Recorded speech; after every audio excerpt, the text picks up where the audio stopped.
د الاعراف مبارکه سوره چې د قرآن عظیم شان ومه سوره ده په مکې معظمې کې را نازله شوې ده 206 مبارک آیاتونه لري تلاوت او پښتو ترجمه یې له 15 آیت څخه اورئ اعوذ بالله من الشیطان الرجیم پناه وړم الله تعالی شړل شوي شیطان څخه بسم الله الرحمن الرحیم د الله په نوم چې ډیر زیات مهربان پورا رحم لرونکی دی وإلى عاد أخاهم هودا قال يا قوم اعبدوا الله ما لكم من إله غيره أفلا تتقون او د عادیانو لوري ته مونږ د هغو ورورو هود ولیږه هغه ویل ای زما قومه د الله بندګي وکړئ له هغه پرته ستاسې هیڅ بل کوم خدای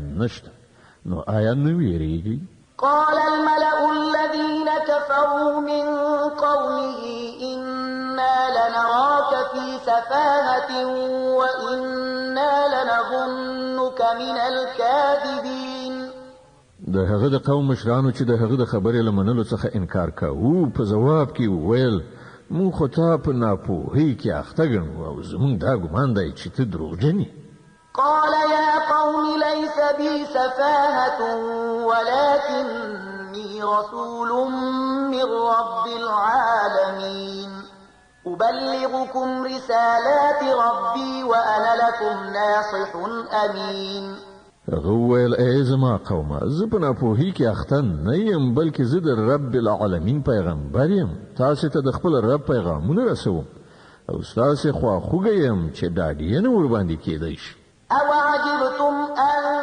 جاءكم ذكر من ربكم على رجل منكم لينذركم واذكروا إذ جعلكم خلفاء من بعد قوم نوح وزادكم في الخلق بسطة فاذكروا آلاء الله لعلكم تفلحون ایا تاسې په دې خبره په حیرانتیا کې ولوېدئ چې تاسې ته په خپله ستاسې د قوم د یو سړي په وسیله ستاسې د رب یادونه راغله تر څو چې هغه تاسې متوجه کړي مه هېروئ چې ستاسې رب د نوح علیه السلام له قوم نه وروسته تاسې د هغه په ځای کېنولئ او تاسې یې ښه پیاوړي کړئ نو د خدای نعمتونه په یاد ولرئ هیله ده چې ورغېږئ قالوا أجئتنا لنعبد الله وحده ونذر ما كان يعبد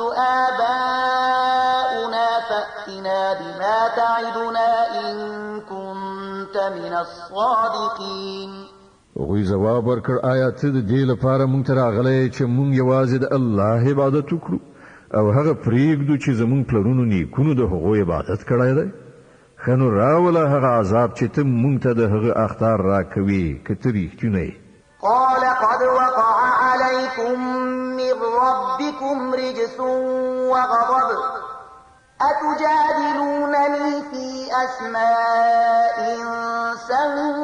سميتموها أنتم وآباؤكم ما نزل الله بها من سلطان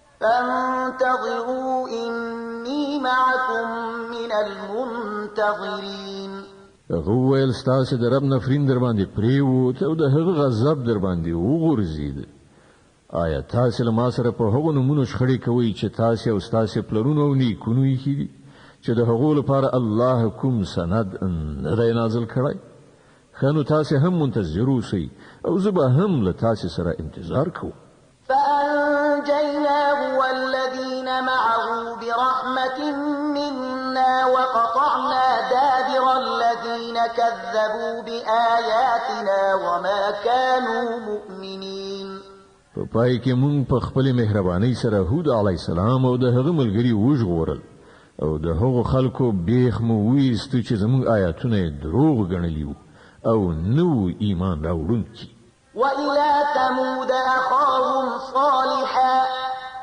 قال يا قوم اعبدوا الله ما لكم من إله غيره قد جاءتكم بينة بينة من ربكم هذه ناقة الله لكم آية فذروها تأكل في أرض الله ولا تمسوها بسوء فيأخذكم عذاب أليم. او سمودیانو ته موږ د هغو ورور صالح ولید. هغه وویل ای زما قومه د الله بندګي وکړئ، له هغه پرته ستاسې هیڅ بل خدای نشته. تاسې ته ستاسې د رب روښانه دلیل راغلی دی. د الله دا اوښه ستاسې لپاره د یوې نښانې په ډول ده. نو هغه پرېږدئ چې د خدای په ځمکه کې وڅري، هغې ته په کوم ناوړه قصد لاس مه وروړئ، که نه نو یو دردناک عذاب به تاسې ونیسي. واذكروا إذ جعلكم خلفاء من بعد عاد وبوأكم في الأرض تتخذون من سهولها قصورا وتنحتون الجبال بيوتا فاذكروا آلاء الله ولا تعثوا في الأرض مفسدين. هغه وخت در په زړه کړئ چې کله الله د عاد له قوم نه وروسته تاسې د هغوی په ځای کېنولئ او تاسې ته یې په ځمکه کې دا مقام در په برخه کړ چې نن تاسې د هغې په هوارو میدانونو کې لوړې ماڼۍ جوړوئ او د هغې غرونه د کورونو په شکل توږئ. نو د هغه له نعمتونو څخه غافل کېږئ مه او په ځمکه کې فساد مه راوړئ.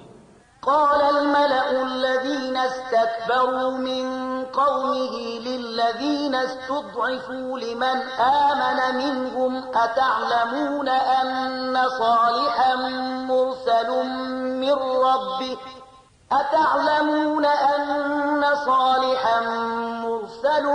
من ربه قالوا إنا بما أرسل به مؤمنون.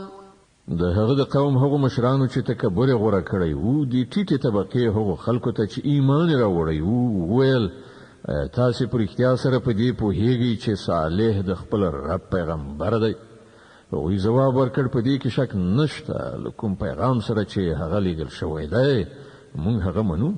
قال الذين استكبروا إنا بالذي آمنتم به كافرون. هغو تکبر کوونکو وویل کوم شی چې تاسې منلی دی موږ له هغه نه منکر یو. فعقروا الناقة وعتوا عن أمر ربهم وقالوا يا صالح ائتنا بما تعدنا إن كنت من المرسلين. بیا هغوی اوښه ووژله او له پوره سرغړونې سره یې د خپل رب له امر څخه مخالفت وکړ او صالح ته وویل چې راوله هغه عذاب چې ته موږ ته د هغه اخطار راکوي که ته په رښتیا سره له پیغمبرانو څخه یې. فأخذتهم الرجفة فأصبحوا في دارهم جاثمين فتولى عنهم وقال يا قوم لقد أبلغتكم رسالة ربي ونصحت لكم ولكن لا تحبون الناصحين. په پای کې یو لړزونکي آفت هغوی ونیول او هغوی په خپلو کورونو کې پړ مخې نسکور پراته پاتې شول او صالح علیه السلام دا ویل د هغو له کلو څخه و چې ای زما قومه ما د خپل رب پیغام تاسې ته ورسو او ما ستاسې ډیره خواخوږي وکړه، خو زه څه وکړم چې تاسې خپل خواخوږي نه خوښوئ. ولوطا إذ قال لقومه أتأتون الفاحشة ما سبقكم بها من أحد من العالمين. او لوط موږ د پیغمبر په حیث ولیږي. نو په یاد لره چې کله هغه خپل قوم ته وویل آیا تاسې داسې بې حیا شوي یاست چې هغه شرمناک کار کوئ چې له تاسې نه مخکې په نړۍ کې هیڅ چا نه دی کړی. إنكم لتأتون الرجال شهوة من دون النساء بل أنتم قوم مسرفون. تاسې ښځې پرېږدئ له نارینه‌وو سره خپله غریزه مړوئ. حقیقت دا دی چې تاسې بیخي له حده تېرېدونکي خلک یئ. وما كان جواب قومه إلا أن قالوا أخرجوهم من قريتكم إنهم أناس يتطهرون. خو د هغه د قوم جواب لدی پرته نو چې د خلک یعنی لوط او د هغه پیروان ل خپل کلینو وباسي دوی ډیر ځان پاکونکي خلک دي. فأنجيناه وأهله إلا امرأته كانت من الغابرين. په پای کې مونږ لوط علی السلام او د هغه کورنۍ د هغه له میرمنې څخه پرته چې له شاته پاتې کیدونکو څخه روغ رمټ وېستل. وأمطرنا عليهم مطرا فانظر كيف كان عاقبة المجرمين. او پر هغه قوم باندې مو یو د شګو باران وراو نو وګوره چې د هغو مجرمانو څه عاقبت شو. د الاعراف مبارکه سوره چې د قران عظیم شان ومه سوره ده په مکه معظمه کې را نازله شوې ده 206 آیاتونه لري. تلاوت او پښتو ترجمه یې له 15 آیات څخه اوري. وإلى مدين أخاهم شعيبا قال يا قوم اعبدوا الله ما لكم من إله غيره قد جاءتكم بينة من ربكم فأوفوا الكيل والميزان ولا تبخسوا الناس أشياءهم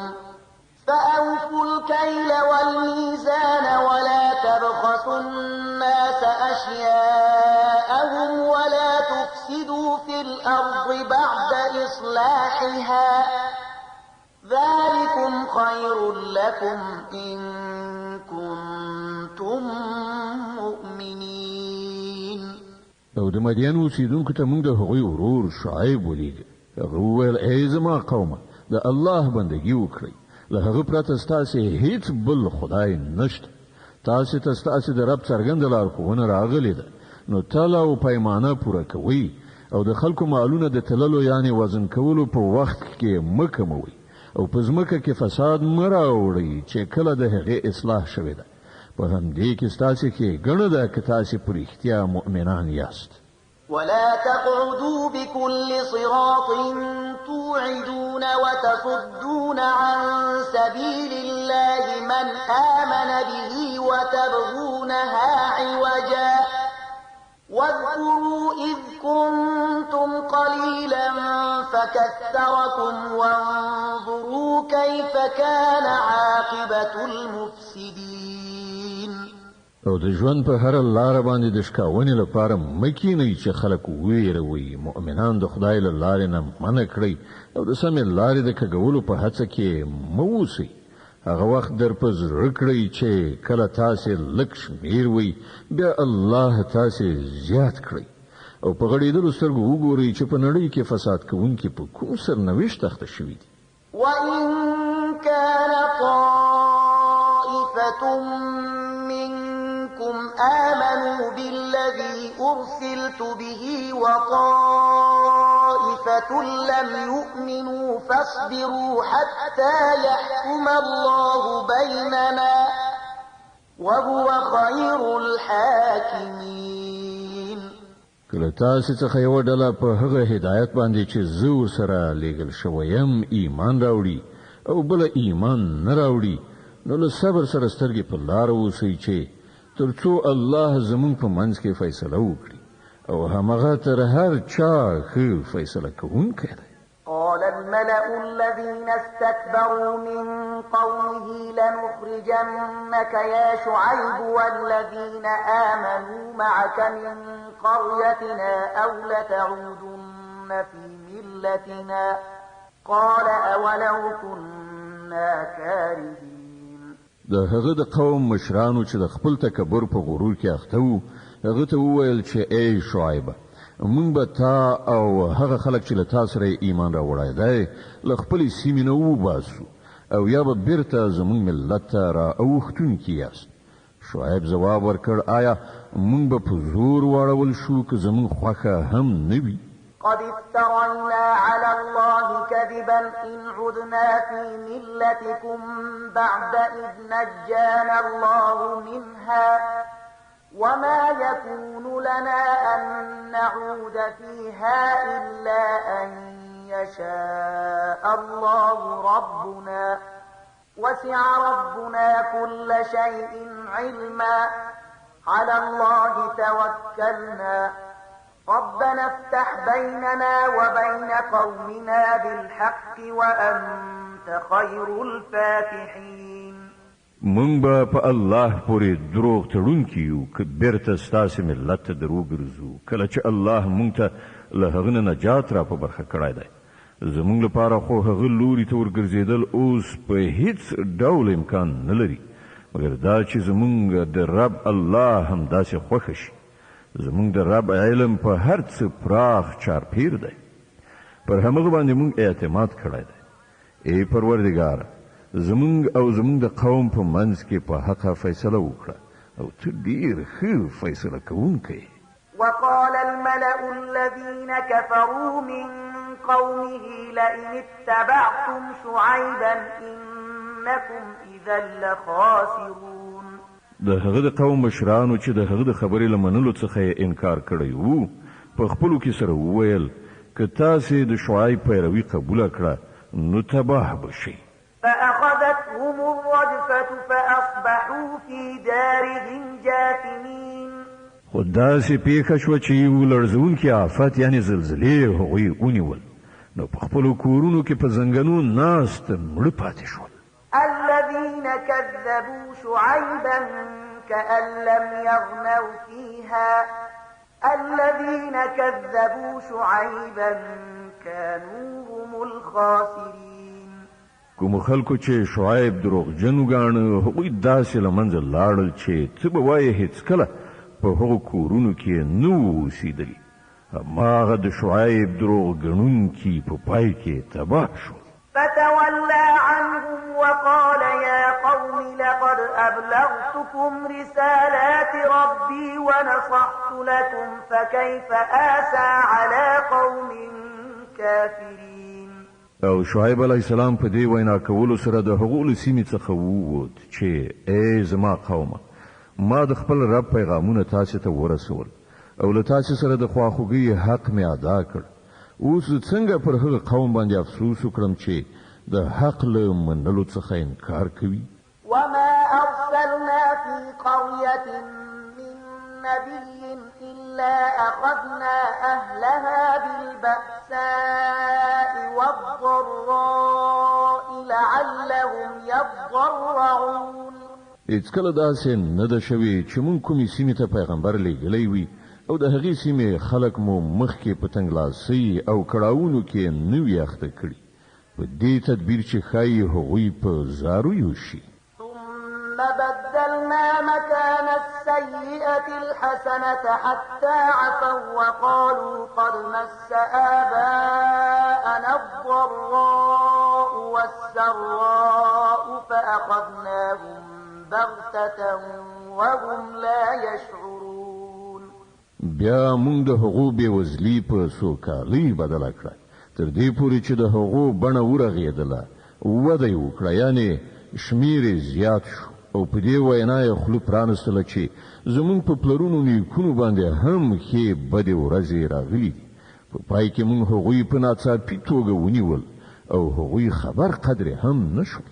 ولو أن أهل القرى آمنوا واتقوا لفتحنا عليهم بركات من السماء والأرض ولكن كذبوا فأخذناهم بما كانوا يكسبون. که د سیمو خلکو ایمان راوړی وای او د تقوا کړنلاره یې غوره کړې وای نو موږ به پر هغو باندې د اسمان او ځمکې د برکتونو دروازې پرانیستې وای خو هغو د دروغو نسبت وکړ نو موږ ځکه د هغې ناوړه ګټې په حساب کې هغوی ونیول چې هغو راغونډوله. أفأمن أهل القرى أن يأتيهم بأسنا بياتا وهم نائمون. او آیا د سیمو خلک اوس له دې نه بېغمه شوي دي چې زموږ عذاب به کله په ناڅاپي ډول د شپې له مخې چې هغوی ویده پراته وي ورباندې را نه شي؟ أوأمن أهل القرى أن يأتيهم بأسنا ضحى وهم يلعبون.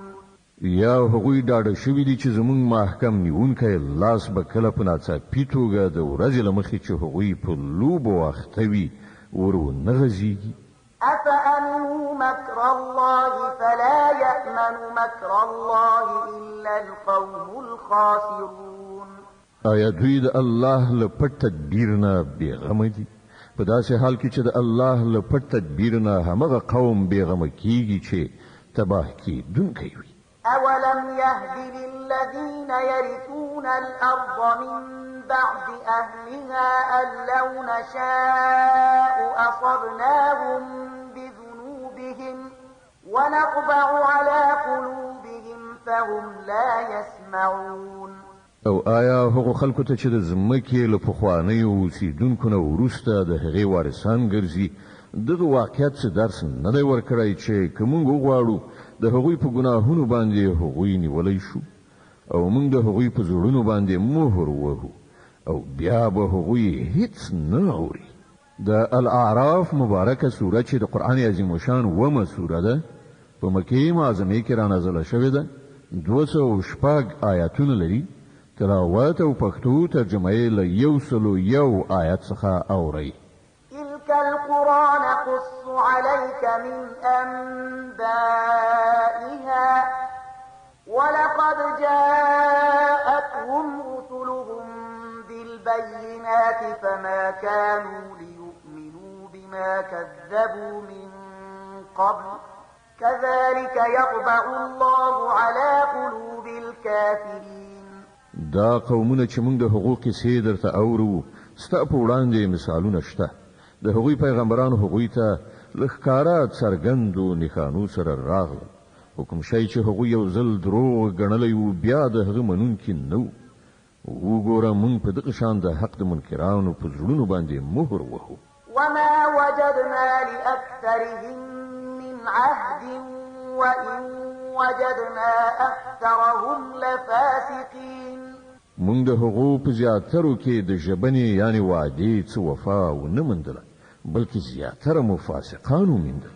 ثم بعثنا من بعدهم موسى بآياتنا إلى فرعون وملئه فظلموا بها فانظر كيف كان عاقبة المفسدين. بیا له هغو قومونو څخه وروسته چې یاد کړل شول موږ موسی له خپلو نښانو سره فرعون او د هغه د قوم مشرانو ته ولیږه خو هغوی هم زموږ له نښانو سره د ظلم چلند وکړ. نو وګوره چې د هغو ورانکارو څه عاقبت شو. وقال موسى يا فرعون إني رسول من رب العالمين حقيق على ألا أقول على الله إلا الحق قد جئتكم ببينة من ربكم فأرسل معي بني إسرائيل. موسی وویل ای فرعون زه د کائناتو د څښتن لخوا استازی راغلی یم. زما دنده دا ده چې زه به د الله د نوم په اخیستلو له حقه پرته هیڅ کومه خبره نه کوم. زه تاسې ته ستاسې د رب له لوري د ماموریت له څرګند دلیل سره راغلی یم. نو له دې امله بني اسرائیل له ما سره ولېږه. قال إن كنت جئت بآية فأت بها إن كنت من الصادقين. فرعون وویل که تا کومه نښانه راوړې وي او په خپله دعوا کې رښتونه یې نو هغه راوښیه. فألقى عصاه فإذا هي ثعبان مبين. موسی خپله همسا وغورځوله او هغه په ناڅاپي ډول یو ژوندی ګړندی ښامار. ونزع يده فإذا هي بيضاء للناظرين. هغه له خپل ګریوان نه لاس راوویسته او ټولو کتونکو ته هغه سپین ځلېده. قال الملأ من قوم فرعون إن هذا لساحر عليم يريد أن يخرجكم من أرضكم فماذا تأمرون. په دې سره د فرعون د قوم مشرانو په خپلو منځو کې سره وویل چې په یقیني توګه دا سړی ډېر ماهر کوډګر دی غواړي له خپل هېواد نه ستاسې لاس وباسي. اوس وایي څه وایاست؟ قالوا أرجه وأخاه وأرسل في المدائن حاشرين يأتوك بكل ساحر عليم. بیا هغوی ټولو فرعون ته مشوره ورکړه چې د یو د دوی ورور په انتظار کې پرېږده او ټولو ښارونو ته استازي واستوه چې هر ماهر کوډګر درته راولي. وجاء السحرة فرعون قالوا إن لنا لأجرا إن كنا نحن الغالبين. همداسې وشول او کوډګران فرعون ته راغلل. هغوی وویل که مونږ برلاسي شو نو مونږ ته خو به د دې مکافات ارومرو راکړل شي. قال نعم وإنكم لمن المقربين. فرعون جواب ورکړ هو او تاسو به د دربار نږدې کسان یاست. قالوا يا موسى إما أن تلقي وإما أن نكون نحن الملقين. بیا هغوی موسی ته وویل تی غورځوي که مونږ یې وغورځو. قال ألقوا فلما ألقوا سحروا أعين الناس واسترهبوهم وجاءوا بسحر عظيم. موسی جواب ورکړ تاسې وغورځوئ. هغوی چې د خپلو منترونو په ویلو وغورځولې نو سترګې مسحورې او زړونه یې په ویره کې واچول او ډېرې غټې کوډې وکړې. وأوحينا إلى موسى أن ألق عصاك فإذا هي تلقف ما يأفكون. موږ موسی ته اشاره وکړه چې خپله همسا وغورځوه. څنګه چې وغورځوله په همغه شیبه کې هغې د هغوی هغه د دروغو طلسم پوستوني کې تېراوه. فوقع الحق وبطل ما كانوا يعملون. په دې ډول څه چې حق و هغه حق ثابت شو او څه چې هغوی جوړ کړي وو هغه باطل شو. فغلبوا هنالك وانقلبوا صاغرين. فرعون او د هغه ملګري د مقابلې په ډګر کې مغلوب شول او د برلاس کېدو په ځای په معکوس ډول خورا سپک شول. وألقي السحرة ساجدين قالوا آمنا برب العالمين رب موسى وهارون. او کوډګران په سجده پریوتل وی ویل مونږ رب العالمین ومانه هغه چې د موسی او هارون رب دی. قال فرعون آمنتم به قبل أن آذن لكم إن هذا لمكر مكرتموه في المدينة لتخرجوا منها أهلها فسوف تعلمون. فرعون وویل تاسو ور باندې ایمان راوړ مخکې له دې چې زه اجازه درکړم. په یقیني توګه دا کومه پټه دسیسه وه چې تاسو په دې پایتخت کې په کار واچوله تر څو چې د هغه د واکمنانو لاس له واکمنۍ نه وباسئ. ښه نو اوس به د دې نتیجه تاسو ته څرګنده شي. لأقطعن أيديكم وأرجلكم من خلاف ثم لأصلبنكم أجمعين. زه به ستاسو لاسونه پښې ردې بدلې غوڅې کړم او له هغه وروسته به تاسو ټول په دارو زړوم. قالوا إنا إلى ربنا منقلبون. هغوی ځواب ورکړ په هر حال زمونږ ورګرځېدل د همغه خپل رب په لوري دي. وما تنقم منا إلا أن آمنا بآيات ربنا لما جاءتنا ربنا أفرغ علينا صبرا وتوفنا مسلمين.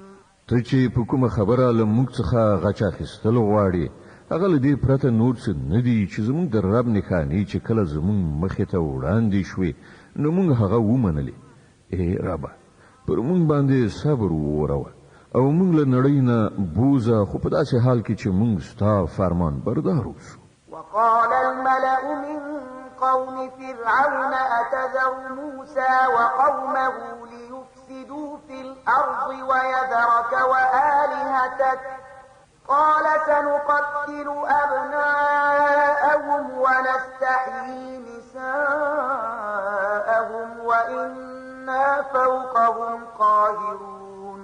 فرعون ته د هغه د قوم مشرانو وویل آیا ته موسی او د هغه قوم همداسې پرېږدي چې په ځمکه کې فساد وکړي او ستا د خدایانو بندګي پرېږدي؟ فرعون ځواب ورکړ زه به د هغو زامن ووژنم او د هغو ښځې به ژوندۍ پرېږدم او موږ پر هغو باندې د قدرت برلاسي لرو.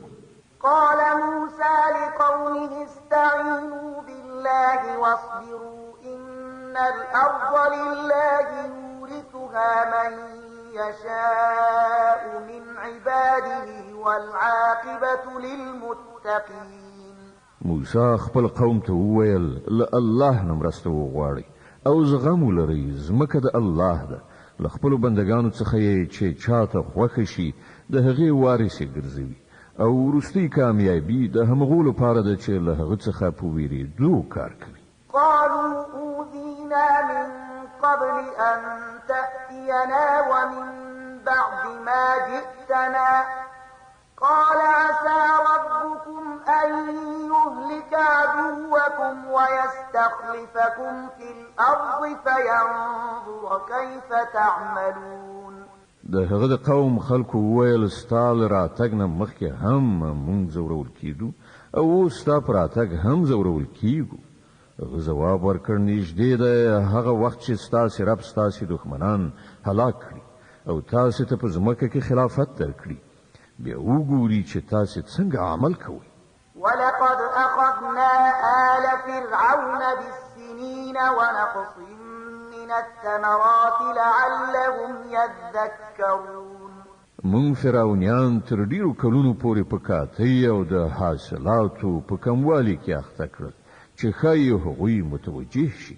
فإذا جاءتهم الحسنة قالوا لنا هذه وإن تصبهم سيئة يطيروا بموسى ومن معه ألا إنما طائرهم عند الله ولكن أكثرهم لا يعلمون. خو د هغو حالت دا و چې کله به ښه وخت ورباندې راغی نو ویل به یې چې موږ د همدې وړ یو، او کله به چې ناکاره وخت ورباندې راغی نو موسی او د هغه ملګري به یې د ځان لپاره په بد فال نیول، په داسې حال کې چې په حقیقت کې خو د هغو شومتوب له الله سره و، خو له هغو څخه زیاتره بې علم و. وقالوا مهما تأتنا به من آية لتسحرنا بها فما نحن لك بمؤمنين. هغوی موسی ته وویل چې که ته په موږ باندې د کوډو کولو لپاره هره نښانه راوړي موږ خو ستا د خبرې منونکي نه یو. فأرسلنا عليهم الطوفان والجراد والقمل والضفادع والدم آيات مفصلات فاستكبروا وكانوا قوما مجرمين. په پای کې موږ پر هغوی طوفان ولیږه، د ملخانو سیل مو ورخوشې کړ، سپږې مو خورې کړې، چنګښې مو راویستلې او وینې مو وورولې، دا ټولې نښانې مو بیلابیلې وښودلې، خو هغوی سرکشي غوره کړه او هغوی ډېر مجرمان خلک وو. ولما وقع عليهم الرجز قالوا يا موسى ادع لنا ربك بما عهد عندك لئن كشفت عنا الرجز لنؤمنن لك ولنرسلن معك بني إسرائيل. کله به چې پر هغوی باندې بلا نازلېدله نو ویل به یې ای موسی تا ته چې د خپل رب له لوري کومه مرتبه درکړای شوې ده د هغې په اساس زموږ په حق کې دعا وکړه، که اوس دې له موږ نه دا بلا ایسته کړه نو موږ به ستا خبره ومنو او بني اسرائیل به له تا سره ولیو.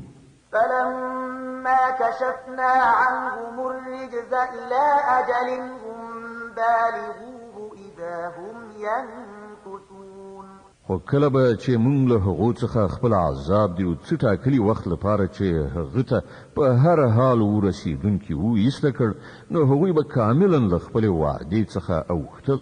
فانتقمنا منهم فأغرقناهم في اليم بأنهم كذبوا بآياتنا وكانوا عنها غافلين.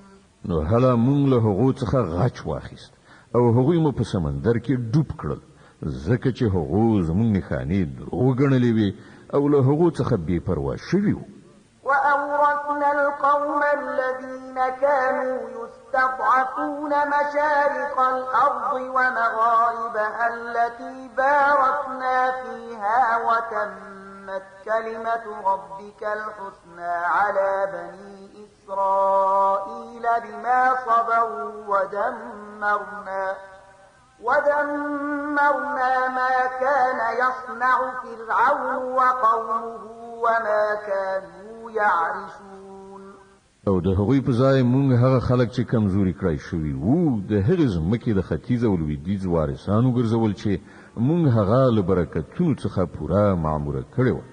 په دې توګه د بني اسرائیلو په حق کې ستا د رب د ښېګڼې وعده ترسره شوه، ځکه چې هغوی هم له زغم نه کار اخیستی وو او د فرعون او د هغه د قوم هغه هر څه تباه کړی شول چې هغوی ودانول او لوړول. وجاوزنا ببني إسرائيل البحر فأتوا على قوم يعكفون على أصنام لهم قالوا يا موسى اجعل لنا إلها كما لهم آلهة قال إنكم قوم تجهلون. مونږ بني اسرائیل سمندر نه پورې ایستل، بیا هغوی لاړل او په لاره کې په یو داسې قوم باندې تیر شول چې د خپلو څو بوتانو په مینه کې نښتي وو. ویې ویل ای موسی زموږ لپاره هم دغسې معبود جوړ کړه لکه چې د دې خلکو معبودان دي. موسی وویل تاسې داسې قوم یې چې نه پوهیږئ. إن هؤلاء متبر ما هم فيه وباطل ما كانوا يعملون. دا خلک چې د کومې کړنلارې پیروي کوي هغه خو تباه کېدونکې ده او کوم عمل چې هغوی سرته رسوي هغه سر تر پایه باطل دی. قال أغير الله أبغيكم إلها وهو فضلكم على العالمين. ورپسې موسی علیه السلام زیاته کړه آیا زه ستاسې لپاره له الله نه پرته کوم بل معبود ولټوم په داسې حال کې چې هماغه الله دی چې تاسې ته یې د ټولې نړۍ پر قومونو باندې فضیلت در بخلی دی. وإذ أنجيناكم من آل فرعون يسومونكم سوء العذاب يقتلون أبناءكم ويستحيون نساءكم وفي ذلكم بلاء من ربكم عظيم. او الله فرمایي هغه وخت یاد کړئ چې کله موږ له فرعونیانو نه تاسې ته نجات درکړ چې هغوی تاسې سخت عذابولئ، ستاسې زامنې وژل او ستاسې لوڼې ژوندۍ پرېښودلې او په دې کې ستاسې د رب له لوري پر تاسې لویه ازموینه وه. وواعدنا موسى 30 ليلة وأتممناها ب10 فتم ميقات ربه 40 ليلة وقال موسى لأخيه هارون اخلفني في قومي وأصلح ولا تتبع سبيل المفسدين. موږ موسی علیه السلام د 10 شپو ورځو لپاره د سینا غره ته غوښتی وو او وروسته مو 10 ورځې نورې زیاتې کړې. په دې ترتیب د هغه د رب ټاکلې موده پوره 40 ورځې شوه. موسی علیه السلام د تلو په وخت کې خپل ورور هارون ته وویل له ما څخه وروسته ته زما په قوم کې زما قایم مقام اوسه او د اصلاح فعالیت کوه او د ورانکارو په لاره مه ځه.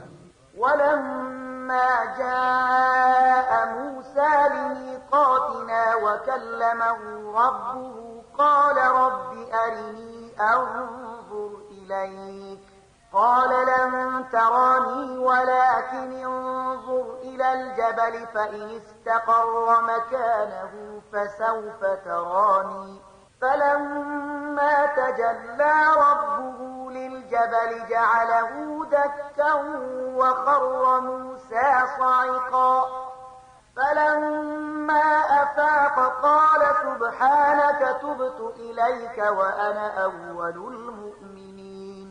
کله چې هغه زمون په ټاکلې نیټه را ورسید او د هغه رب له هغه سره خبرې وکړې نو هغه هیله وکړه چې ای پروردګار ما ته د لیدو چانس راکړه چې زه تا وګورم.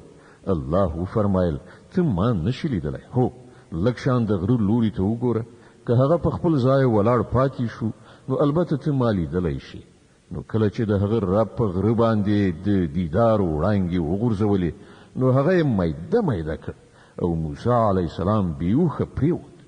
کله چې په سد شو نو وی ویل پاک دی ستا ذات، زه ستا په دربار کې توبه باسم او تر ټولو مخکې ایمان راوړونکی زه یم. قال يا موسى إني اصطفيتك على الناس برسالاتي وبكلامي فخذ ما آتيتك وكن من الشاكرين. الله فرمایل ای موسی ما ته د خپل پیغمبري او له ما سره د خبرې کولو په سبب په ټولو خلکو غوره کړی، نو څه چې زه درکړم هغه واخله او شکر ادا کړه.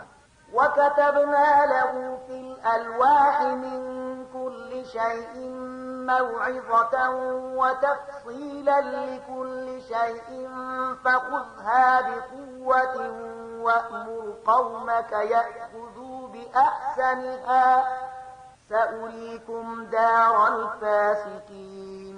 له هغه وروسته مونږ موسی علیه السلام ته د ژوند د هرې څانګې په باب نصیحت او د هر اړخ په باب هدایت پر تختو باندې لیکلی ورکړ او هغه ته مو وویل دا هدایت په خپلو محکمو لاسونو واخله او خپل قوم ته امر وکړه چې د دې د غوره مفاهیمو پیروي وکړي. ژر به زه تاسو ته د فاسقانو کور در وښیم.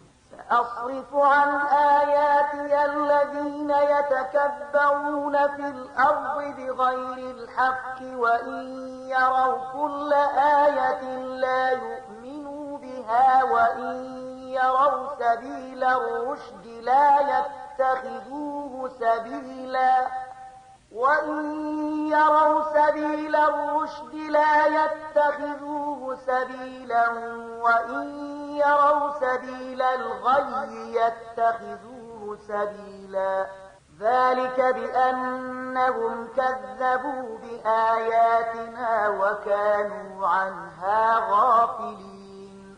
زبل خپلو نښانو څخه د هغو خلکو سترګې واړوم چې په ناحقه په ځمکه کې تکبر کوي.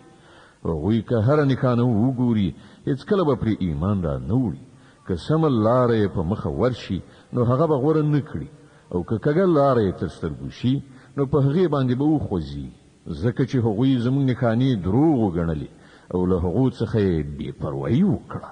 والذين كذبوا بآياتنا ولقاء الآخرة حبطت أعمالهم هل يجزون إلا ما كانوا يعملون. زموږ نښانې چې چا دروغ وګڼلې او د آخرت له راتګ نه انکار وکړ د هغه ټول کړه وړه به بېځایه یعنې ضایع شول. آیا خلک به له دې پرته بل څه بدله وموندلی شي چې څه وکړي هغه به وریبي؟ واتخذ قوم موسى من بعده من حليهم عجلا جسدا له خوار ألم يروا أنه لا يكلمهم ولا يهديهم سبيلا اتخذوه وكانوا ظالمين. له موسی علیه السلام نه وروسته د هغه قوم له خپلو ګاڼو څخه د یو خوسکي بت جوړ کړ چې له هغه څخه د غوایي غوندې رمباړه وتله. آیا هغو نه کتل چې نور سره هغه خوسکی خبرې کوي نه په کومه چاره کې ورته لارښوونه کوي؟ خو سره له دې هم هغه معبود یو او هغوی سخت ظالمان.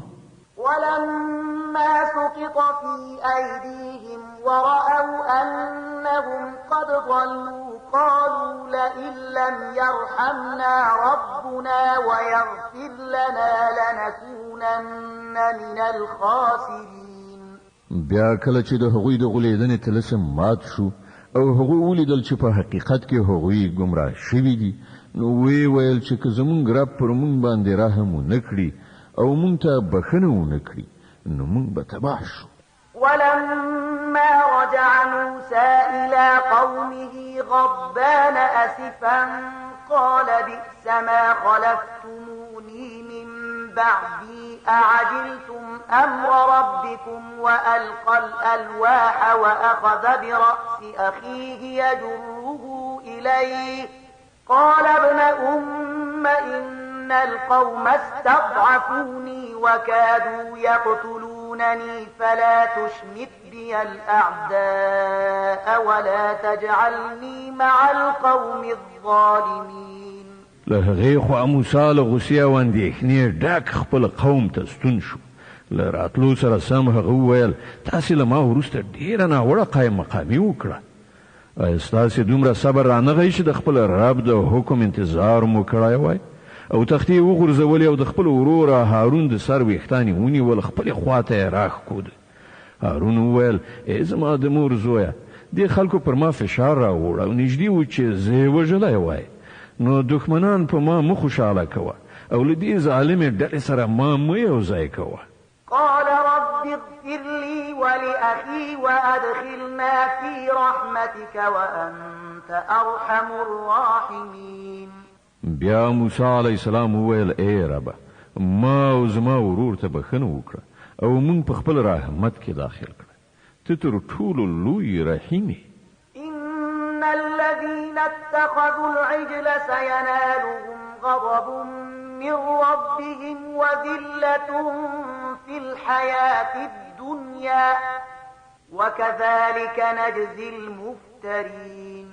په جواب کې وویل شول چې کوم خلکو چې خوسکی معبود نیولی هغوی به ارومرو د خپل رب په غضب اخته شي او د دنیا په ژوندانه کې به له رسوایي سره مخامخ وي.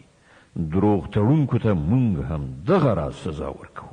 والذين عملوا السيئات ثم تابوا من بعدها وآمنوا إن ربك من بعدها لغفور رحيم.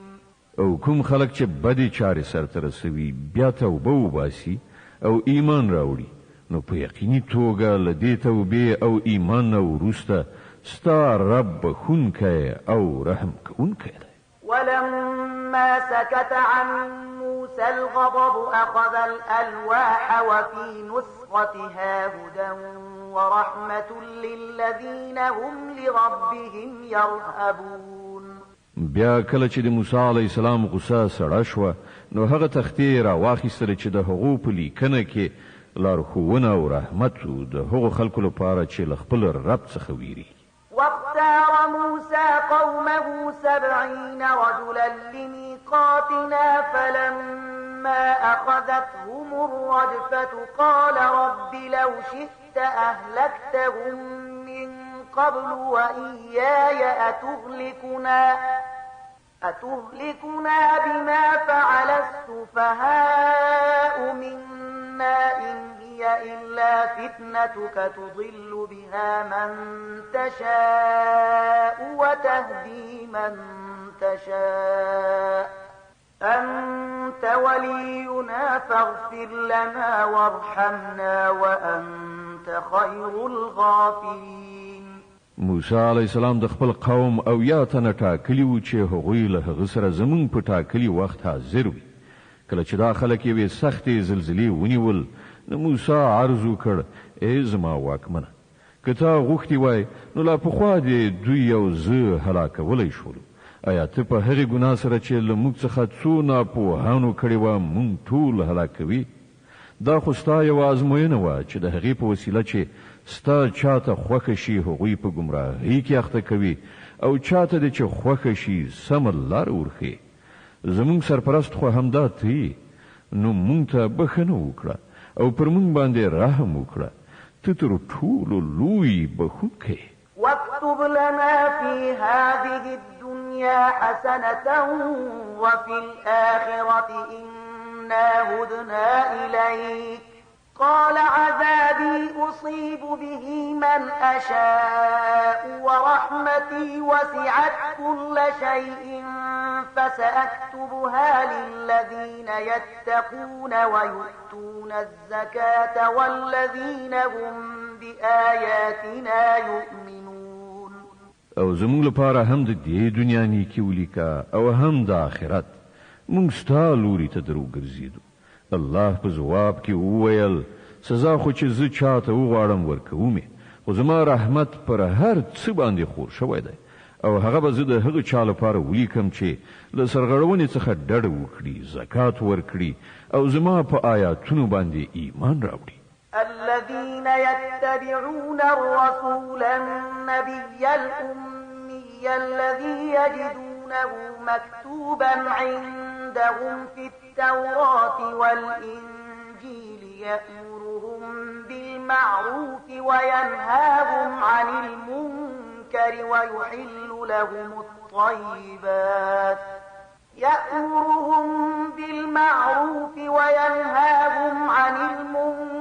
ويحل لهم الطيبات ويحرم عليهم الخبائث ويضع عنهم إصرهم والأغلال التي كانت عليهم فالذين آمنوا به وعزروه ونصروه واتبعوا النور الذي أنزل معه أولئك هم المفلحون. نو نن دا رحمت د هغه چا په برخه دی چې د دې بني اومي پیغمبر پیروي غوړه کړي چې د هغه یادونه هغوی خپل مخې ته په تورات او انجیل کې لیکلي مومي.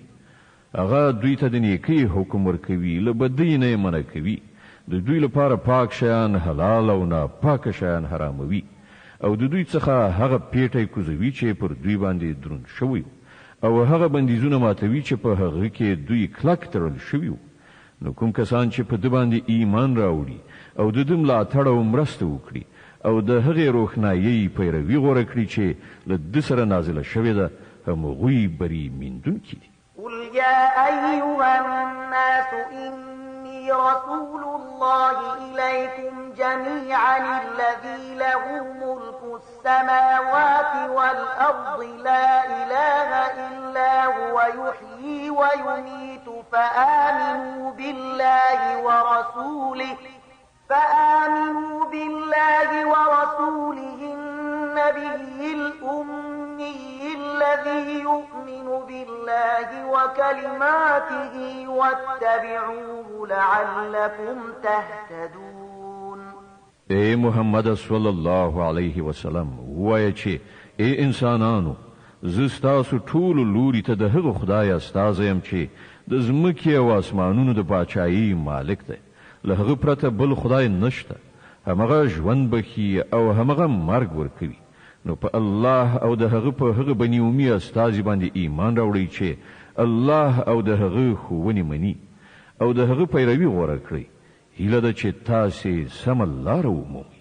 ومن قوم موسى أمة يهدون بالحق وبه يعدلون وقطعناهم 12 أسباطا أمما وأوحينا إلى موسى إذ استسقاه قومه أن اضرب بعصاك الحجر فانبجست منه 12 عينا قد علم كل أناس مشربهم وظللنا عليهم الغمام وأنزلنا عليهم المن والسلوى كلوا من طيبات ما رزقناكم وما ظلمونا ولكن كانوا أنفسهم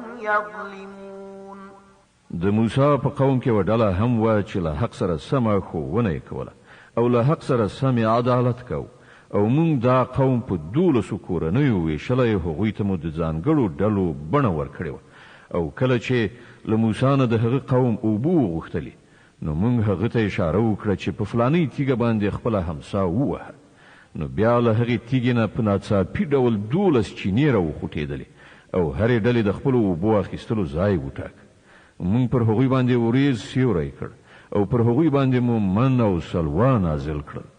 هغه پاک شیان خورئ چې موږ تاسې ته در په برخه کړي دي. خو له هغه وروسته چې هغوی څه کړي دي نو پر موږ باندې ظلم نه دی کړی بلکې پر خپلو ځانونو باندې ظلم وکړ.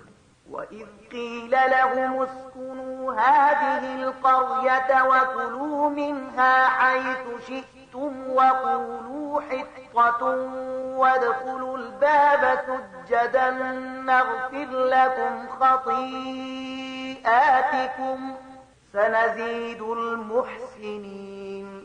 هغه وخت در په زړه کړه چې کله هغو ته ویل شوي و چې په دې سیمه کې د اوسېدو لپاره ورشي او د هغې له حاصلاتو نه چې څنګه مو خوښه وي روزي په لاس راوړئ او ووایي ای خدایه زموږ ګناوې راوبخه ورشي او د ښار په دروازو کې سجده کوونکي ننوځئ موږ به ستاسې له خطاو څخه در تیر شو او د ښه چلند په غوره کوونکو به خپله پیرزوینه لا پسې زیاته کړو. فبدل الذين ظلموا منهم قولا غير الذي قيل لهم فأرسلنا عليهم رجزا من السماء بما كانوا يظلمون. خو د هغو تیری کوونکو کسانو هغه خبره چې هغو ته ویل شوې وه بدله کړه او نتیجه دا شوه چې موږ د هغو د ظلم په مجازات کې پر هغو باندې له آسمانه عذاب ولیږه. واسألهم عن القرية التي كانت حاضرة البحر إذ يعدون في السبت إذ تأتيهم حيتانهم يوم سبتهم شرعا ويوم لا يسبتون لا تأتيهم كذلك نبلوهم بما كانوا يفسقون.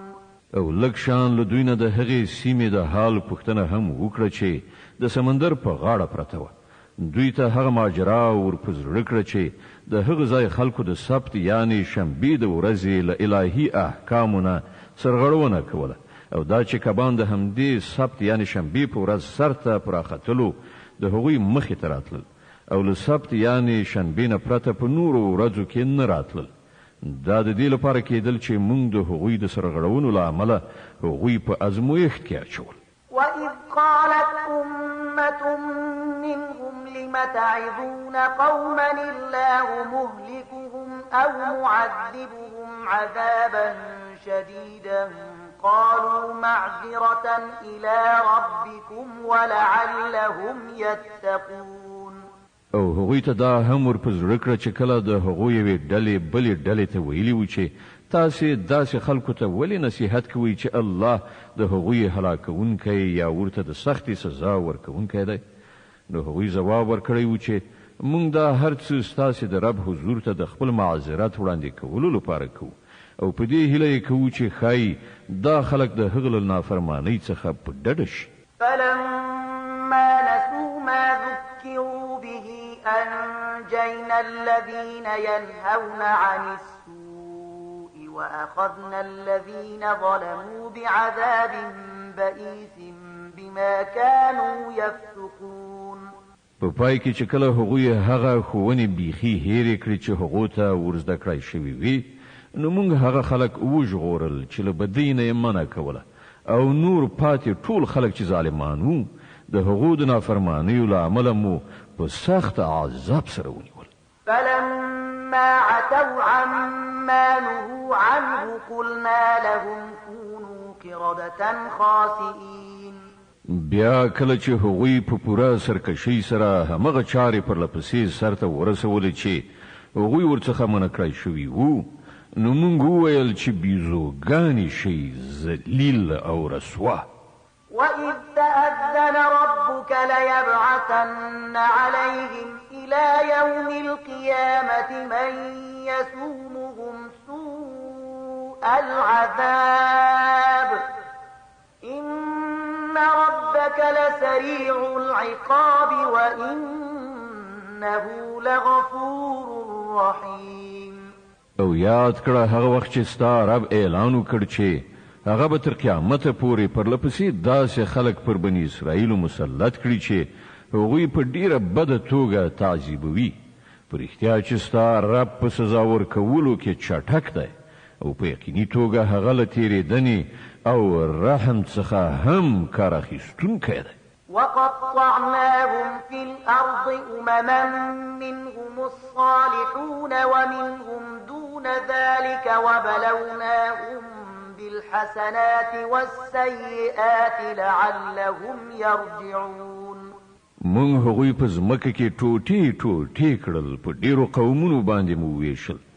ځینې خلک په هغو کې نیکانو او ځینې له هغو نه بل شان، او مونږ هغوی په ښو او بدو حالاتو سره په ازمویښت کې واچول چې ګوندې دوی بیرته راوګرځي. فخلف من بعدهم خلف ورثوا الكتاب يأخذون عرض هذا الأدنى ويقولون سيغفر لنا وإن يأتهم عرض مثله يأخذوه ألم يؤخذ عليهم ميثاق الكتاب ألا يقولوا على الله إلا الحق ودرسوا ما فيه والدار الآخرة خير للذين يتقون أفلا تعقلون.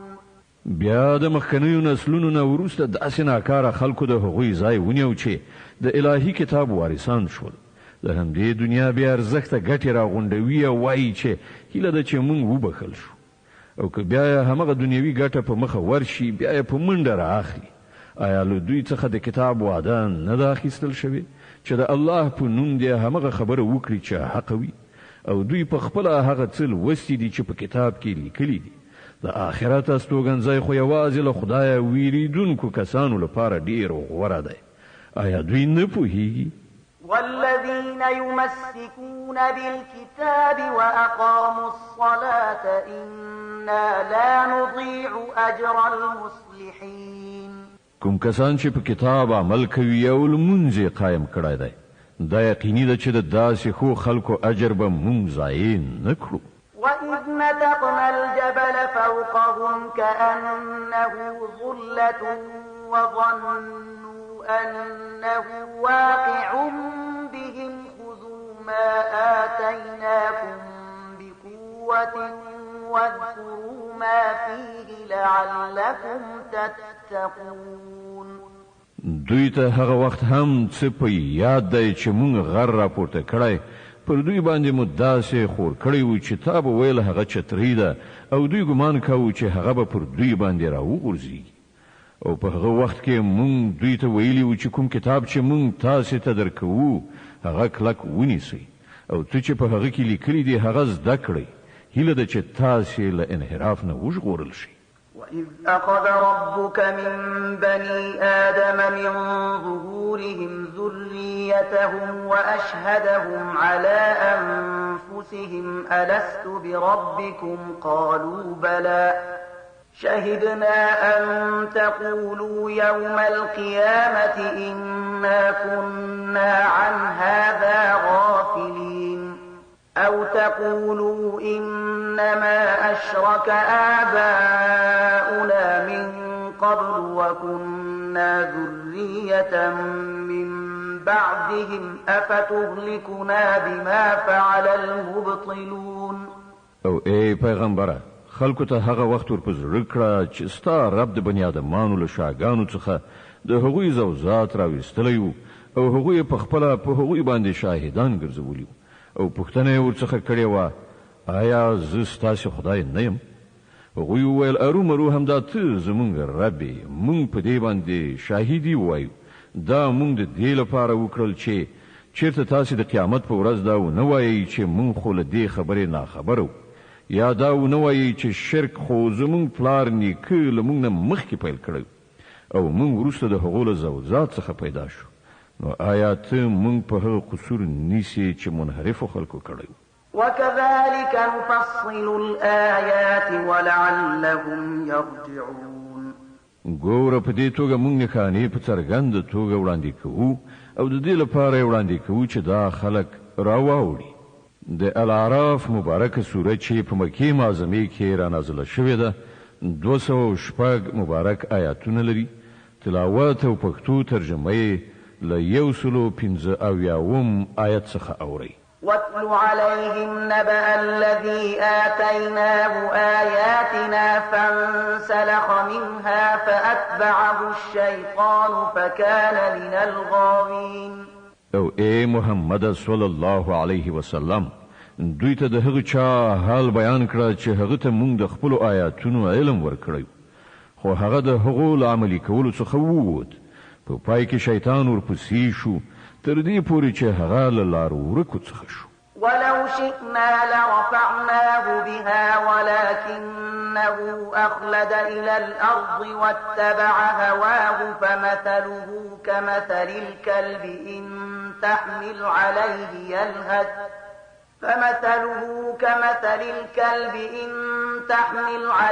يلهث أو تتركه يلهث ذلك مثل القوم الذين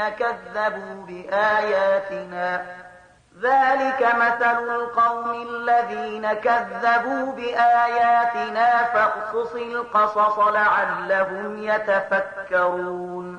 کوم وختي وای نو هغه ته به مو د هغو آیاتونو په وسیله لوړتیا ور په برخه کړې و خو هغه د ځمکې لوري ته سرکوزی شو او د همغه خپل نفس پیروي وکړه نو د هغه حالت د سپي په شان شو چې کته پر حمله وکړي هم ژبه راز وړاندوي او کپریږدي هم ژبه راز وړاندوي. هم دغه د هغو خلکو مثال دی چې زموږ آیاتونه دروغ ګڼي. ته دا کیسې دوی ته واوروه خای چې دوی څه غور او پاملرنه وکړي. ساء مثلا القوم الذين كذبوا بآياتنا وأنفسهم كانوا يظلمون. د داسې خلکو ډیر زیات ناوړه مثال دی چې هغوی زموږ آیاتونه دروغ وګڼل او هغوی خپل پر خپل ځان ظلم کوي.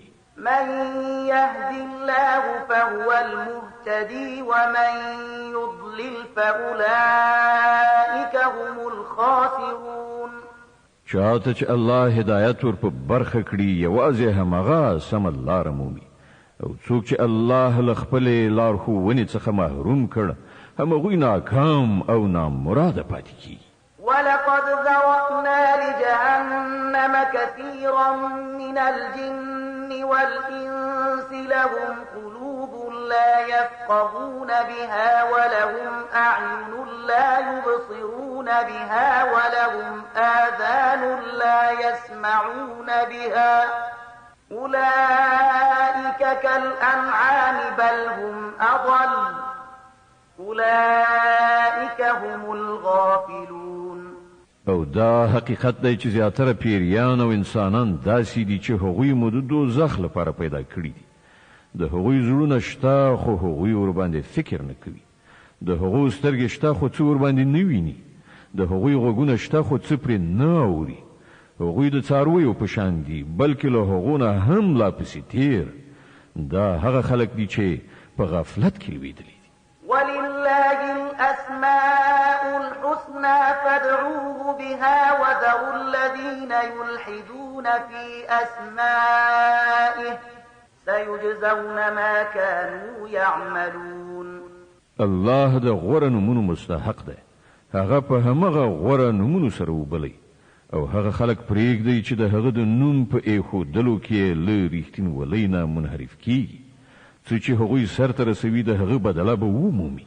وممن خلقنا أمة يهدون بالحق وبه يعدلون. زمون په مخلوق کې یوه ډله داسې هم وه چې بیخي له حق سره سمه لارښوونه او له حق سره سم عدالت کوي. والذين كذبوا بآياتنا سنستدرجهم من حيث لا يعلمون وأملي لهم إن كيدي متين. پاتې شول هغه خلک چې زمونږ آیاتونه دروغ ګڼلي دي نو هغوی به مونږ په تدریجي ډول په داسې شان له تباهۍ سره مخامخ کړو چې هغوی خبر قدر هم نه وي. زه هغو ته مهلت ورکوم. زما پټ تدبیر هیڅ ماتېدونکی نه دی. أولم يتفكروا ما بصاحبهم من جنة إن هو إلا نذير مبين. او آیا دې خلکو هیڅ کله فکر نه دی کړی د دوی په ملګري کې د لیونتوب هیڅ نښه نشته. هغه خو یو خبرونکی دی چې له بد عاقبت سره له مخامخ کېدو نه مخکې په ښکاره څرګنده اخطار ورکوي. أولم ينظروا في ملكوت السماوات والأرض وما خلق الله من شيء وأن عسى أن يكون قد اقترب أجلهم فبأي حديث بعده يؤمنون من يضلل الله فلا هادي له ويذرهم في طغيانهم يعمهون. آیا دې خلکو د اسمان او ځمکې په تنظیم باندې هیڅ کله غور نه دی کړی او د خدای له هستونو څخه هیڅ شی هم په غړېدلو سترګو نه دی لیدلی؟ او آیا هغوی په دې هم فکر نه دی کړی چې ښایي د ژوند د دې مهلت د پوره کېدو وخت رانږدې شوی وي؟ ښه نو د پیغمبر له دې اخطار نه وروسته بله څه ډول خبره داسې کېدی شي چې پر هغې باندې دوی ایمان راوړي؟ څوک چې الله له لارښوونې نه بې برخې کړ د هغه لپاره بل هیڅوک لارښود نشته او الله دوی د دوی په همدې سرکشۍ کې لالهند پرېږدي. يسألونك عن الساعة أيان مرساها قل إنما علمها عند ربي لا يجليها لوقتها إلا هو ثقلت في السماوات والأرض لا تأتيكم إلا بغتة يسألونك كأنك حفي عنها قل إنما علمها عند الله ولكن أكثر الناس لا يعلمون. دوی له تا څخه پوښتنه کوي چې هغه د قیامت ساعت به څه وخت نازلېږي. ووایه د هغه معلومات زما رب ته دی، هغه به په خپل وخت همغه راڅرګند کړي. په آسمانونو او ځمکه کې به هغه سخت وخت وي، هغه به پر تاسې باندې ناڅاپي راشي. دوی د هغه په باب له تاسې څخه په داسې شان پوښتنه کوي لکه چې ته د هغه په پلټنه کې بوخت یې. ووایه د هغه معلومات خو یوازې الله ته دی، خو زیاتره خلک له دې حقیقت نه ناخبره دي. قل لا أملك لنفسي نفعا ولا ضرا إلا ما شاء الله ولو كنت أعلم الغيب لاستكثرت من الخير وما مسني السوء إن أنا إلا نذير وبشير لقوم يؤمنون. اے محمد دوی ته ووایه چې زه د خپل ځان لپاره د څه ګټې او زیان واک نه لرم. همغه الله چې څه غواړي هغه کیږي، او که زه په غیب عالم وای نو ما به ډېرې ګټې ځان ته اړولې وي او ما ته به هیڅکله څه زیان نه ورسېدلی. زه خو صرف یو خبرونکی او زیری کوونکی یم د هغو خلکو لپاره چې زما خبره مني. هو الذي خلقكم من نفس واحدة وجعل منها زوجها ليسكن إليها فلما تغشاها حملت حملا خفيفا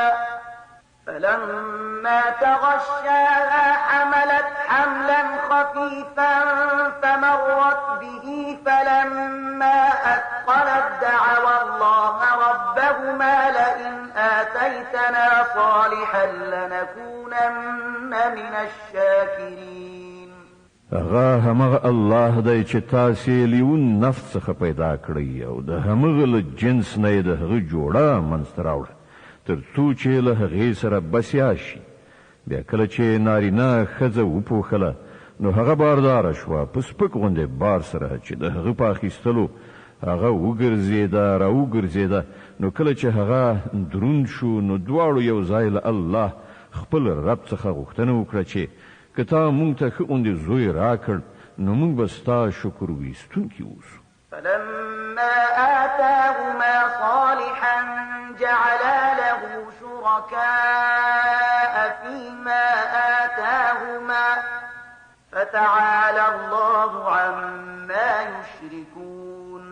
خو کله چې الله هغوی ته یو صحیح روغ رمټ زوی ورکړ نو هغو د هغه په دې بخشش او پیرزوینه کې نور له هغه سره شریک وانګیرل. الله له هغو مشرکانه خبرو څخه ډیر لوړ او پورته دی چې دا خلک یې کوي. أيشركون ما لا يخلق شيئا وهم يخلقون. څومره ناپوه دي دا خلک چې هغه له خدای سره شریکوي چې هیڅ شی هم نه پیدا کوي بلکې په خپله پیدا کول کیږي. ولا يستطيعون لهم نصرا ولا أنفسهم ينصرون. دا شریکان نه له هغو سره مرسته کولای شي او نه له خپل ځان سره د مرستې وس لري. وإن تدعوهم إلى الهدى لا يتبعوكم سواء عليكم أدعوتموهم أم أنتم صامتون. که تاسې هغوی ته د سمې لارې په لور د راتګ بلنه ورکړئ نو هغوی به په تاسې پسې رانشي. که تاسې هغوی ته غږ وکړئ او که چوپ اوسئ په دواړو صورتونو کې ستاسې لپاره همدا یو شان دي. إن الذين تدعون من دون الله عباد أمثالكم فادعوهم فليستجيبوا لكم إن كنتم صادقين. تاسې چې له خدایه پرته کومو ته بلنه ورکوئ هغوی خو صرف بندگان دي لکه څنګه چې تاسې بندگان یاست. له هغو نه دعاګانې وغواړئ وګورئ دوی د ستاسې د دعاګانو ځواب درکړي که د دوی په باب ستاسې انګېرنې صحیح وي. ألهم أرجل يمشون بها أم لهم أيدي يبطشون بها أم لهم أعين يبصرون بها أم لهم آذان يسمعون بها قل ادعوا شركاءكم ثم كيدون فلا تنظرون. آیا دوی پښې لري چې ور باندې لاړ شي؟ آیا دوی لاسونه لري چې په هغو سره ونیسي؟ آیا دوی سترګې لري چې په هغو سره وویني؟ آیا دوی غوږونه لري چې په هغو سره واوري؟ ای محمده دوی ته ووایه چې خپل انګېرلي شریکان راوبلئ بیا تاسې ټول لاس یو کړئ زما پر خلاف دسیسې جوړې کړئ او ما ته هیڅکله مهلت مه راکوئ. إن وليي الله الذي نزل الكتاب وهو يتولى الصالحين. زما ملاتړ او مرستندوی هغه خدای دی چې هغه دا کتاب نازل کړی دی او هغه د ښو خلکو ملاتړ کوي. والذين تدعون من دونه لا يستطيعون نصركم ولا أنفسهم ينصرون. د دې پر خلاف چې له خدایه پرته کومو ته بلنه ورکوي هغوی نه له تاسې سره مرسته کولی شي او نه د دې وړ دي چې له خپل ځان سره مرسته وکړي. وإن تدعوهم إلى الهدى لا يسمعوا وتراهم ينظرون إليك وهم لا يبصرون. او که ته ای پیغمبره هغوی هدایت را وبولې نو نه اوري او ته یې وینې چې درته ګوري خو دوی څه نه ویني. خذ العفو وأمر بالعرف وأعرض عن الجاهلين. ای پیغمبره د نرمۍ او تېرېدنې لاره غوره کړه د ښو چارو ښوونکی اوسه او له ناپوهانو څخه مخ واړوه. وإما ينزغنك من الشيطان نزغ فاستعذ بالله إنه سميع عليم. که کله د شیطان ولمسوي نو د الله پناه وغواړه هغه د هر څه اورېدونکی او په هر څه پوهېدونکی دی.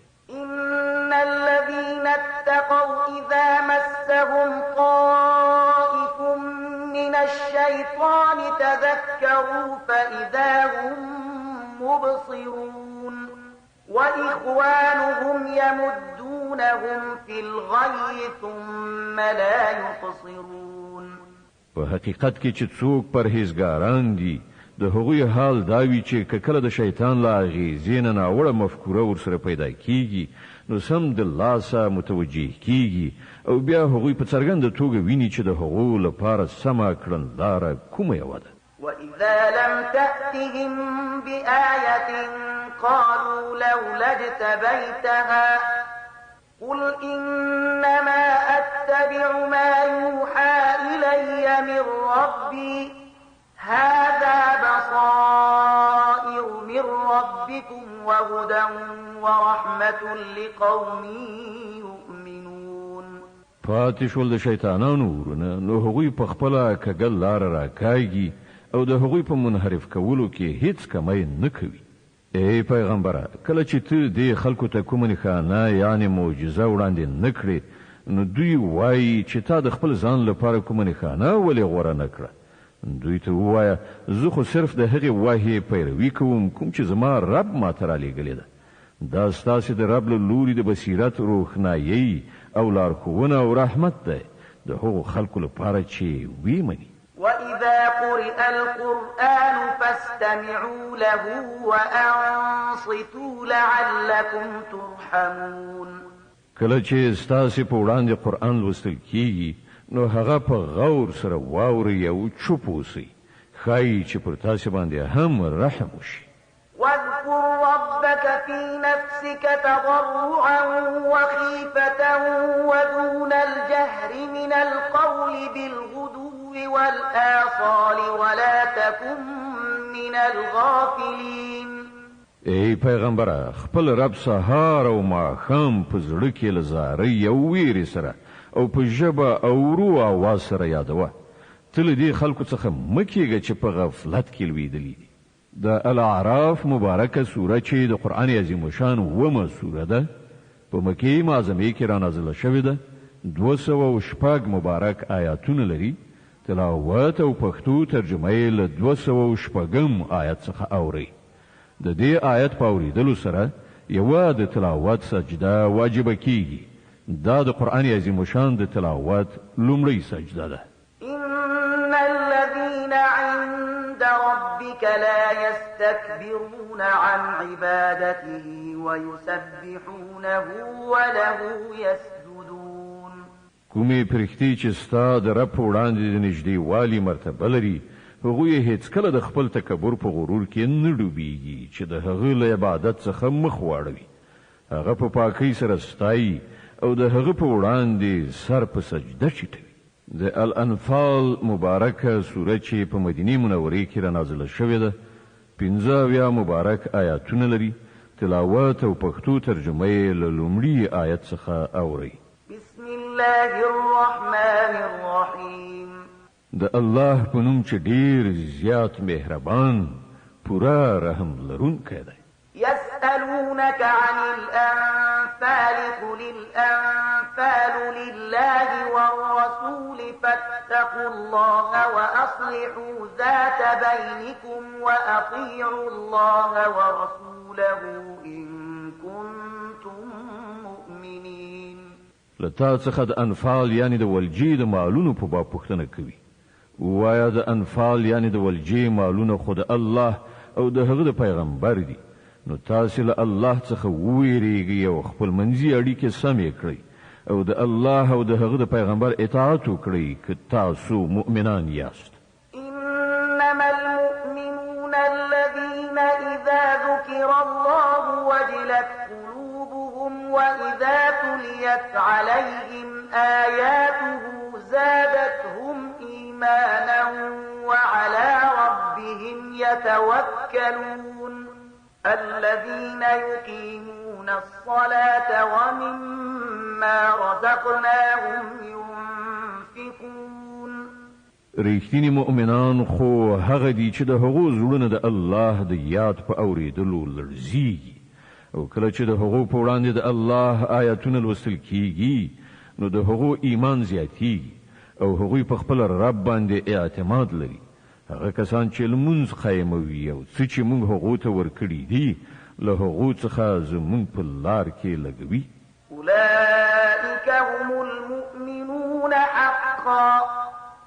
لهم درجات عند ربهم ومغفرة ورزق كريم همداسې خلک حقیقي مؤمنان دي د هغو لپاره د هغو له رب سره لوی درجې دي له ګناهونو څخه تیریدنه او ډیره غوره روزي ده كما أخرجك ربك من بيتك بالحق وإن فريقا من المؤمنين لكارهون يجادلونك في الحق بعدما تبين كأنما يساقون إلى الموت وهم ينظرون د دې ولجې د مالونو په باب هم همغسې صورت رامنځته کیږي لکه څنګه چې په هغه وخت کې رامنځته شوی و چې کله ستا رب ته له حق سره له خپله کوره ویستلی وي او له مؤمنانو څخه د یوې ډلې لپاره دا ډیره بده برېښېدله. هغوی د دې حق په باب له تا سره په جګړه و په داسې حال کې چې هغه په ډاګه څرګنده ښکاره شوی و. د هغو حال دا و چې تا به ویل د سترګو لیدلي مرګ لوري ته وروستل کیږي. وَإِذْ يَعِدُكُمُ اللَّهُ إِحْدَى الطَّائِفَتَيْنِ أَنَّهَا لَكُمْ وَتَوَدُّونَ أَنَّ غَيْرَ ذَاتِ الشَّوْكَةِ تَكُونُ لَكُمْ وَيُرِيدُ اللَّهُ أَن يُحِقَّ الْحَقَّ بِكَلِمَاتِهِ وَيَقْطَعَ دَابِرَ الْكَافِرِينَ لِيُحِقَّ الْحَقَّ وَيُبْطِلَ الْبَاطِلَ وَلَوْ كَرِهَ الْمُجْرِمُونَ. یاد کړئ هغه وخت چې الله له تاسې سره وعده کوله چې له دوو ډلو څخه به یوه تاسې ته په لاس درشي. تاسې غوښتل چې کمزوري ډلې دې په لاس درشي، خو د الله اراده دا وه چې په خپلو لارښوونو سره حق ثابت وښي او د کافرانو بیخ وباسي تر څو چې حق ثابت شي او باطل پاتې شي. که دا د مجرمانو لپاره څومره ناکاره بریښي هم. إذ تستغيثون ربكم فاستجاب لكم أني ممدكم ب1000 من الملائكة مردفين. او هغه وخت چې کله تاسې خپل پروردګار ته فریاد کوو په جواب کې هغه وفرمایل چې زه ستاسې د مرستې لپاره پرله پسې 1000 فرښتې درلیږم. وما جعله الله إلا بشرى ولتطمئن به قلوبكم وما النصر إلا من عند الله إن الله عزيز حكيم. دا خبره الله تاسې ته صرف په دې خاطر دروښودله چې ستاسې لپاره زیری وي او ستاسې زړونه پرې ډاډه شي. که نن مرسته خو چې هر کله کیږي د همغه الله له لوري کیږي. په یقیني توګه الله برلاس او د حکمت څښتن دی. إذ يغشيكم النعاس أمنة منه وينزل عليكم من السماء ماء ليطهركم به ويذهب عنكم رجز